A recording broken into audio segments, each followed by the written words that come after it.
जय श्रीराम, जय जय श्रीराम। छत्रपती शिवाजी महाराज की, डॉक्टर बाबासाहेब आंबेडकरांचा, हिंदू हृदय सम्राट सरसेनापती बाळासाहेब ठाकरे यांचा, धर्मवीर आनंद दिघे साहेबांचा। आज आपल्या देशाचे यशस्वी प्रधानमंत्री नरेंद्र मोदी साहेबांची सभा आहे। या सभेला अथंग जनसमुदाय जो आहे तो इथे लोटलेला आहे। या सभेसाठी उपस्थित भारतीय जनता पार्टीचे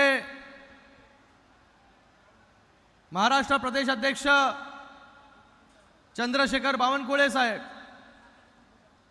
आरपीआयचे आठवले साहेब,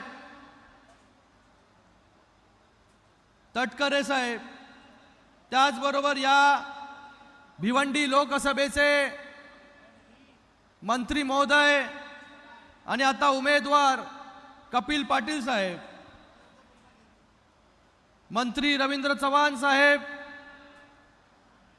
त्याचबरोबर नाईक साहेब इकडे उपस्थित आहेत, मनसेचे राजू पाटील असतील, त्याचबरोबर किसन कतोरे साहेब आहेत, संजयजी केळकर साहेब आहेत, निरंजनजी डावखरे आहेत, आमचे जगन्नाथ पाटील साहेब असतील, सर्व शिवसेना भारतीय जनता पार्टीचे सर्व आमदार महोदय, व्यासपीठावरील उपस्थित सर्वच मान्यवर, समोर बसलेले सर्व शिवसेना भारतीय जनता पार्टी, एनसीपी, मनसे, आरपीआय सर्व पदाधिकारी, कार्यकर्ते आणि त्याचबरोबर या कल्याण आणि भिवंडी लोकसभेतील तमाम जनता, तमाम नागरिक, सगळ्यांचं मी खूप खूप या ठिकाणी स्वागत करतो। तिसऱ्यांदा जे आहे ही लोकसभेची निवडणूक आम्ही दोघेही लढतोय आणि तिसऱ्यांदा या देशाचे यशस्वी प्रधानमंत्री नरेंद्र मोदी साहेब या कल्याणमध्ये येत आहेत आणि आता तिसऱ्यांदा आमच्या दोघांची जी आहे ती हॅट्रिक देखील जी आहे होणार आहे आणि ती देखील प्रचंड बहुमताने।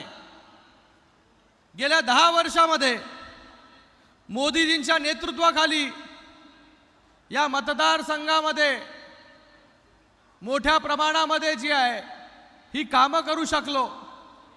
मी माझं भाग्य समजतो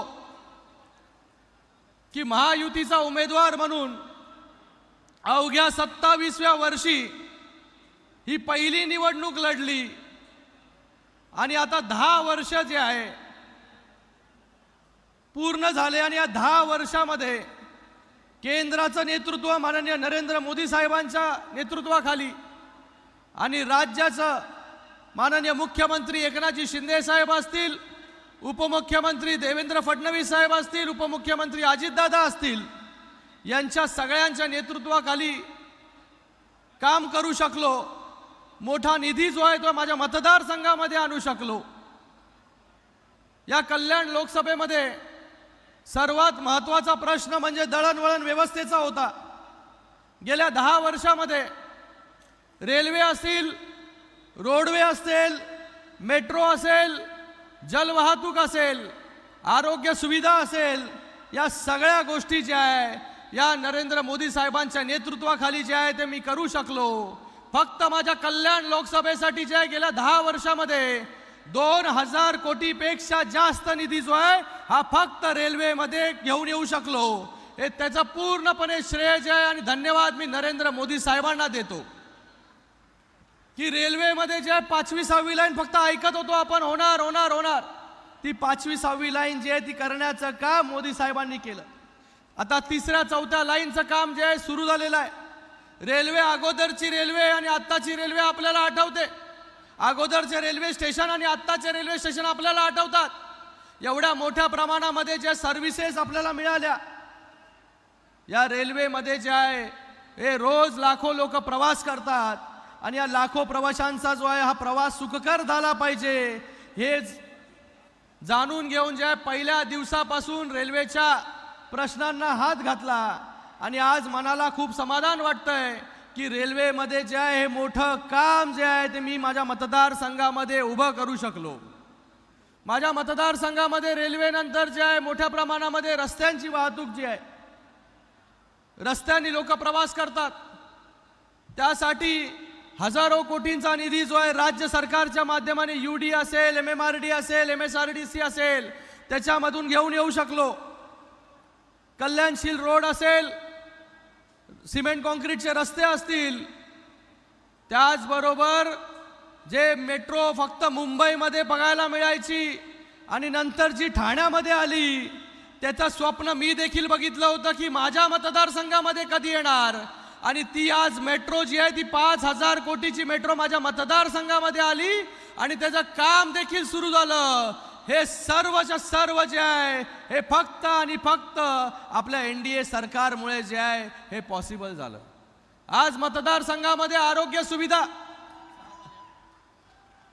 आज मी ते आपल्या महाराष्ट्र राज्याचे मुख्यमंत्री एकनाथजी शिंदे साहेबांचं आपल्या सगळ्यांच्या वतीने खूप खूप स्वागत करतो.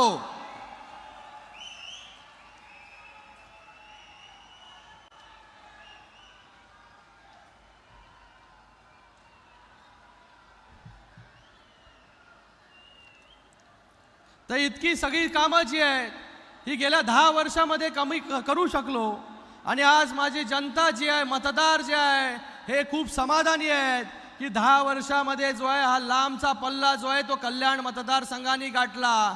कल्याण मतदारसंघाचा जो आहे तो चेहरा मोहरा बदलण्याचं काम जे आहे हे NDAच्या सरकारने, केंद्र सरकार आणि राज्य सरकारने मिळून तिथे केला. आज आपण गेल्या अनेक वर्ष ज्या गोष्टीची वाट पाहत होतो, असं अयोध्येमध्ये प्रभू श्रीरामांचं मंदिर, ते प्रभू श्रीरामांचं मंदिर जे आहे हे मंदिर बनायला 500 वर्ष लागली आणि हे मंदिर बनवण्याचं काम जे आहे या देशाचे यशस्वी प्रधानमंत्री नरेंद्र मोदी साहेबांनी केलं. हे मंदिर फक्त मंदिर नाही, हे राष्ट्र मंदिर आहे. या राष्ट्र मंदिरातून जे आहे या पिढीला, पुढच्या पिढीला जे आहे हे प्रभू श्रीराम आणि त्याचबरोबर आपली संस्कृती, हिंदुत्व जे आहे हे पुढे घेऊन जाण्यासाठी मदत होणार आहे. जय श्रीराम.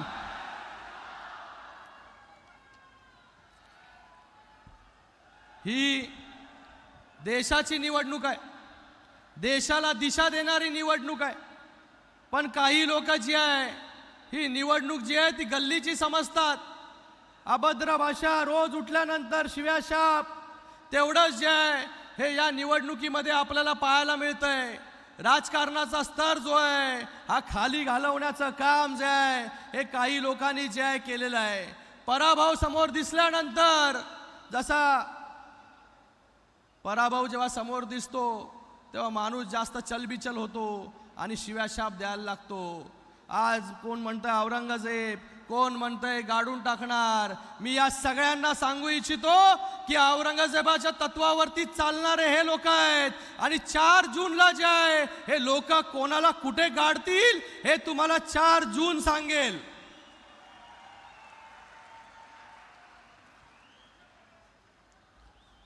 दोन 2014 साली ती निवडणूक आठवा, त्याच्या अगोदरची परिस्थिती आठवा की किती घोटाळे, 2G scam, CWG scam, space scam, कोळसा घोटाळा, अगस्ता वेस्टलँड घोटाळा, फक्त घोटाळे आणि घोटाळे. पण आज आपण काय ऐकतो? आज आपण 80 कोटी लोकांना मोफत अन्नधान्य मिळालं हे ऐकतो. आज आपण 10 कोटी गरिबांना पक्की घरं मिळाली हे ऐकतो. आज आपण 50 कोटी गरिबांचे जनधन बँक अकाउंट उघडले हे ऐकतो. आपण 26 कोटी लोकांना 5 लाख रुपयांचा आरोग्य विमा दिला हे आपण ऐकतो. आणि त्याचबरोबर 12 कोटी शेतकऱ्यांच्या बँक खात्यामध्ये 3 लाख कोटी जमा करण्याचं काम देखील आपल्या या मोदी सरकारने केलेलं आहे. फ्रजाईल 5 इकॉनॉमीमधून टॉप 5 इकॉनॉमी आणण्याचं काम जे आहे हे मोदीजींनी केलं. पुढे ते जे आहे आज टॉप 3 मध्ये आपण जाऊ. FDI मध्ये जे आहे हे डबल डिजिट जे आहे ती आपण गाठलेली आहे. तर आज मोदीजींच्या नेतृत्वाखाली जे आहे आपला देश पुढे जातोय. देशाला दिशा देण्याचं काम मोदीजी करतायत. विश्वासाचं दुसरं नाव म्हणजे मोदी आणि विकासाचं दुसरं नाव ही मोदीच. 10 वर्षात आपण त्यांच्या कामाचा फक्त ट्रेलर पाहिला, पिक्चर तो अभी बाकी है.